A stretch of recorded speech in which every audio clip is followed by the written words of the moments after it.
आपण पाहत आहात प्रेस मीडिया न्यूज। उपमुख्यमंत्री अजित पवार यांच्या ताप्याला मराठा समाजाच्या कार्यकर्त्यांनी दाखवले काळे झेंडे। जालन्यात उपमुख्यमंत्री अजित पवार यांच्या ताप्याला मराठा कार्यकर्त्यांकडून काळे झेंडे दाखवून तीव्र विरोध करण्यात आलाय। भोकरदन नाका परिसरात मराठा कार्यकर्त्यांनी मस्साजोग आणि परभणी येथील घटनांच्या पार्श्वभूमीवर तसेच बीड जिल्ह्याचे पालकमंत्री म्हणून अजित पवार यांच्या नियुक्तीला विरोध दर्शवला। अजित पवार यांनी पालकमंत्री पद न स्वीकारता दुसऱ्याला मंत्र्याला ही जबाबदारी सोपवायला हवी होती। त्यामुळे अखिल मराठा महासंघाच्या वतीने याला तीव्र विरोध नोंदवला जात आहे, असं मत मराठा आंदोलनाचे नेते अरविंद देशमुख यांनी व्यक्त केले। या आंदोलनाद्वारे मराठा समाजाने आपला रोष व्यक्त करत सरकारच्या धोरणांवर तीव्र नाराजी व्यक्त केली आहे। Bureau report, press media, Suraj पारवे।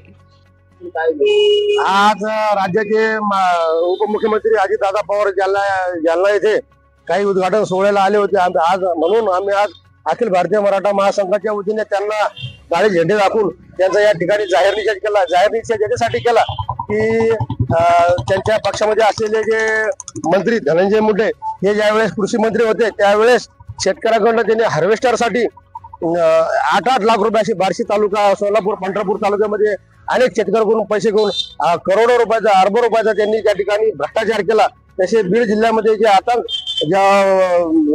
धनंजय मुंडेची जे गुंड आहे त्या गुंडाने जो आतंक त्या ठिकाणी फैलून ठेवलेला आणि त्या ठिकाणी संतोष देशमुख यांची हत्या केली, अशा निर्गुण आणि परभणी येथे जी सोमनाथ सूर्यवंशीची हत्या झाली याच पार्श्वभूमीवर त्यांच्यावर कठोर कारवाई करून या दोन्ही कुटुंबाला न्याय मिळवून देण्यासाठी आम्ही आज मुद्दामून अजितदादा पवार यांना हे काळे झेंडे दाखवून त्यांचा निषेध केला। आणि हे एवढं करून जर अजितदादा पवार यांना जर काही वाटत नसेल तर येणाऱ्या काळामध्ये अजितदादा पवार यांच्या विरोधामध्ये किंवा सत्ताधारी पक्षाच्या विरोधात आम्ही मोठं आंदोलन करू।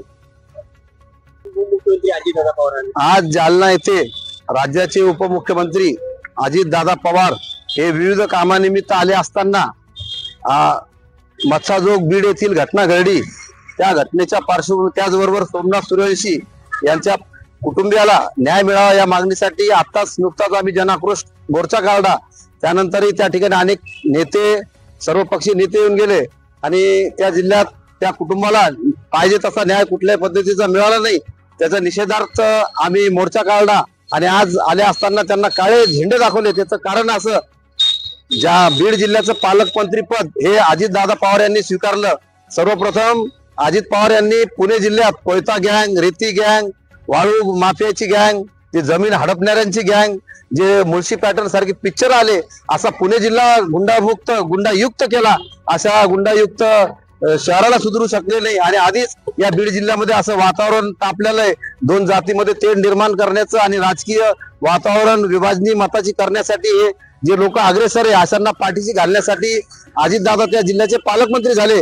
त्याचा आम्ही निषेध करतो आणि धनंजय मुंडे त्याच पक्षाचे मंत्री आहे आणि त्याच पक्षाचे त्या ठिकाणी ते पालकमंत्री झाले असल्याने आमचा अखिल भारतीय मराठा महासंघाच्या वतीने या गोष्टीला विरोध आहे।